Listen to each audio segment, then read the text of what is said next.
Hatimaye leo ni siku ambayo Baby Supu atakwenda kuanza shule, na ni siku ambayo pia wengi walikuwa wanatamani kuona ikitokea. Sasa imetokea, nikwambie tu, sio ndoto wala nini, ni kitu kabisa ambacho kimeweza kutokea hapa. Lakini tumeweza kuona namna ambavyo Akindege ameongea maneno fulani hivi. Kama angeongea hayo maneno kutoka kwenye moyo wake, nafikiri kwamba angekuwa ni mtu ambaye angependwa sana na Mwenyezi Mungu, pale alipotoa baraka zake akimwambia Baby Supu aende shuleni akasome, afanye kile kilichompeleka kule, awe mtiifu. Yani kama vile ni mtu mwema kabisa Kindege, kumbe ni mtu ambaye ana roho ya kishetani. Lakini pia nafikiri kwamba kupitia sini hii hapa ambayo iliwagusa watu wengi watakuwa wamejua ni kwa namna gani Mr. Benny ana moyo mzuri tofauti na mke wake. Sasa sijui ni kwa namna gani Mwamba anakuwa na moyo mzuri lakini anakuja kupewa mwanamke ama mke mwenye roho mbaya kiasi hiki. Nafikiri kwamba kuna namna huwa Mwenyezi Mungu anatuletea wake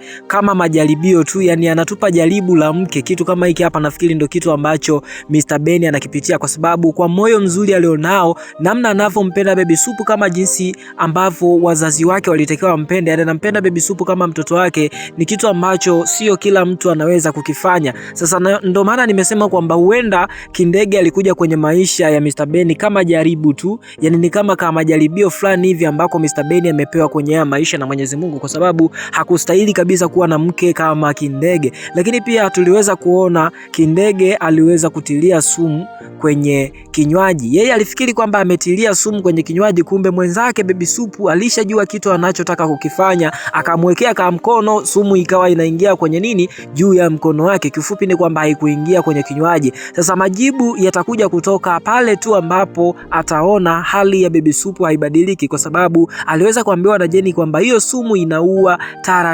taratibu. Nafikiri kwamba hiki ni kitu pia ambacho kitakwenda kumsaidia Baby Supu aishi kwa amani humu ndani, kwa sababu kwa wakati huu Kindege hata dili na kumtesa sana Baby Supu, kwa sababu atakuwa akiamini kwamba ile sumu itakuwa ikifanya kazi siku hadi siku. Kumbe Baby Supu ameshafanya kitu ambacho kitamfanya yeye azuie ama asinywe ile sumu ambayo atakuwa akiwekewa kwenye chakula ama kwenye kinywaji cha aina yoyote ile.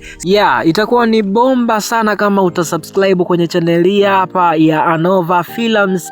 Baada ya kusubscribe, like video hii, lakini pia usisahau kushare video hii. Nikwambie tu kwamba mimi ninayekuletea uchambuzi huu unaweza ukaniita Anova, lakini pia moja kati ya vitu ambavyo nimevishuhudia kutoka kwa dada wa kazi Happy ni kwamba Happy ni mtu mwenye roho nzuri sana, ni mtu mwenye moyo safi, lakini kuna kitu ambacho anatakiwa kujua kwamba bosi wake wa kike, nikimaanisha kwamba Kindege, kuna siku atakuja kumfanyia kitu kibaya, kwa sababu mara nyingi na mara kadhaa ameonekana kuharibu mipango ya Kindege pamoja na Jenny. Sasa leo tumeweza kushuhudia kwamba alimfuata Baby Supu, na hii ni mara baada ya kusikiliza mazungumzo ya Kindege pamoja na shangazi yake, nikimaanisha kwamba Jenny, wakizungumzia kuhusiana na kuweka chakula sumu, yani kuweka sumu kwenye chakula fulani kwenye hii nyumba. Sasa moja kwa moja alikimbia na kumwambia Baby Supu ya kwamba kuna chakula ambacho kimetiliwa sumu, hivyo unatakiwa uwe makini, usile chakula chochote kile mpaka nikuletee mimi. Sasa itakuwaje siku ambayo Kindege atasikia maneno haya hapa, ama atasikiliza mazungumzo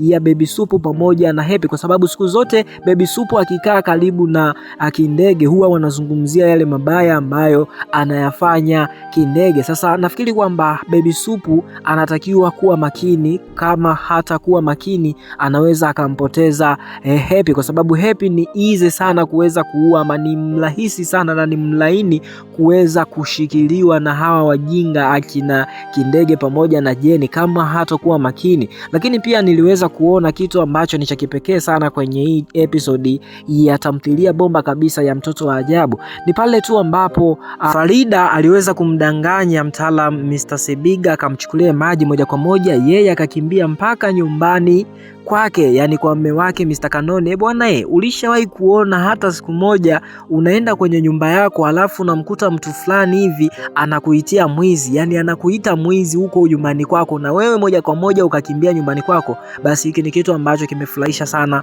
kwenye episodi hii hapa, lakini ni moja kati ya vitu ambavyo vimeleta mambo mengi ambayo hatukuyatarajia, na nilikuwa nina imani kwamba hii siku itakuja kutokea, yani siku ambayo Farida ataanza kufungua moyo wake moja kwa moja na kumkabidhi Mr. Kichinjile. Kitu kama hiki hapa nafikiri wengi tulitarajia tutakuja kukiona siku moja na leo kimetokea. Yani kifupi ni kwamba kama hujaelewa kitu ambacho kinaendelea hapo ni kwamba Farida anampenda Mr. Kichinjile, na hii inatokana na jinsi ambavyo Mr. Kichinjile anamjali. Lakini kuna kitu ambacho nimeona wakati wa mazungumzo ya Sebiga pamoja na kaka yake Kichinjile, waliweza kuzungumzia kuhusiana na mada za ubaguzi. Yani maneno aliyokuwa akiongea yalikuwa ni maneno ya kiubaguzi, kwa sababu walikuwa akisema kwamba mwanamke haruhusiwi kuongea mbele ya mwanaume, walipokuwa wakimwambia Farida na yeye akiwajibu pale wanapoongea. Hiki ni kitu ambacho kimenifanya niumizwe sana, kwa sababu haya ni mambo ambayo hayatakiwi kufanyika. Lakini pia naamini kwamba umepata mafundisho ya mafunzo kutoka kwa Sebiga pamoja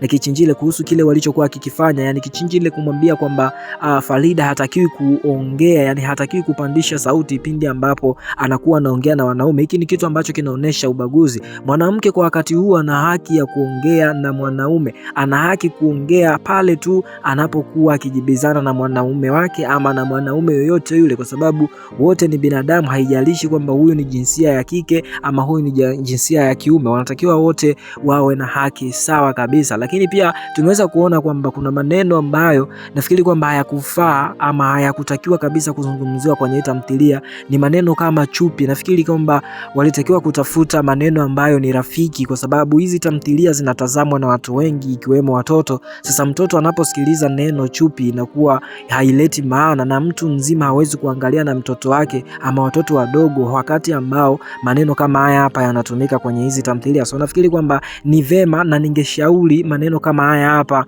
yasitumike kabisa kwenye tamthilia ambazo zina mafundisho kama hizi hapa, kwa sababu ni maneno ambayo kwa kweli yanaweza yakaleta taharuki kwenye familia. Kwa sababu mimi siwezi nikakaa na mke wangu halafu na watoto wangu wa kike na wa kiume tunaangalia tamthilia alafu tukasikiliza neno chupi wote kwa pamoja. Hapana, hiki ni kitu ambacho sio kizuri. Lakini after all, hii ni episode ambayo nimeipenda sana, kwa sababu nimekwenda kupata kile ambacho nilikuwa natamani kuweza kuona kikitokea, na hiki ni kile pale, yani Mr. Kanoni si analinga, ameshindwa kumsamehe kabisa mke wake Farida, akiamini kwamba mke wake alimchiti na Mr. Kichinjile. Basi waache waamini hivyo moja kwa moja. Mr. Kichinjile tayari nimeona kwamba atakwenda kumuoa muda si mrefu Farida, kwa sababu Farida ameanza kumpenda Mr. Kichinjile. Naamini kwamba wote tuliweza kushuhudia kupitia namna ambavyo alikuwa akireact wakati ambao Mr. Kichinjile alikuwa akimuelezea kwamba amemnunulia nguo ya ndani tena nyeupe, na moja kwa moja Farida akamuuliza yeye amejuaje rangi ama amejuaje size ya kiuno chake mpaka akamnunulia hiyo nguo ya ndani ambayo inalingana na size yake, yani size ya kiuno chake. Nafikiri kwamba Mr. Kichinjile aliongea maneno ambayo sio mtu ambaye anaweza akayaongea kwa mtu ambaye sio mpenzi wake, kitu ambacho kimenifanya